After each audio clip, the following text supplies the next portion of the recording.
ভারতীয় গণমাধ্যমের অপপ্রচার বন্ধে জার্মানির রাজধানী বার্লিনে প্রতিবাদ সভা করেছে বাংলাদেশ কমিউনিটি।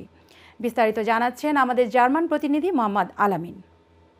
বাংলাদেশে ঘটে যাওয়া জুলাই আগস্টে ছাত্র জনতার গণ অভ্যুত্থানকে নিয়ে ভারতীয় গণমাধ্যমে ভুয়া খবর প্রচার ও নানামুখী অপপ্রচার বন্ধে জার্মানির রাজধানী বার্লিনের ঐতিহাসিক ব্রান্ডেনবুর্গার গেটের সামনে প্রতিবাদ সভা করেছে বার্লিন বাংলাদেশের কমিউনিটি।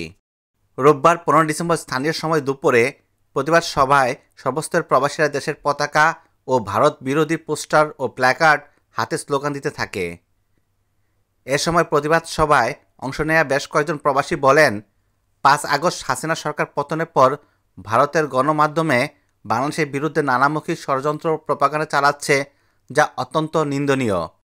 দেশে হিন্দু সম্প্রদায়ের মানুষের উপর হামলা, মামলা ও নির্যাতনের মিথ্যা তথ্য দিয়ে বাংলাদেশের সকল নাগরিকদের মধ্যে ঐক্যের ফাটল ধরিয়ে দিতে আন্তর্জাতিক ষড়যন্ত্রে অংশ নিয়ে ভারত এসব করছে বলেও অভিযোগ প্রবাসীদের।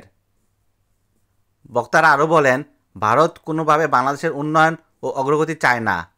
বিগত 15 বছর ভারত বাংলাদেশের সঙ্গে যতগুলো চুক্তি হয়েছে সবগুলো বাংলাদেশের স্বার্থবিরোধী বলে উল্লেখ করেন। মোদী সরকার ভারতের গণমাধ্যমকে দিয়ে বাংলাদেশকে অস্থিতিশীল করার যে ষড়যন্ত্র, তা যে কোনো মূল্যে নস্যাৎ করতে সর্বস্তরে বাংলাদেশিদের এক হওয়ার আহ্বান জানান সমাবেশে আসা সকলে।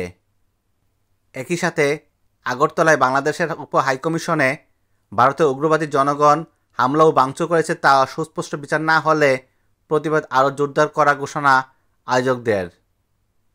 আল Amin, Ayon TV news, Berlin, Germany.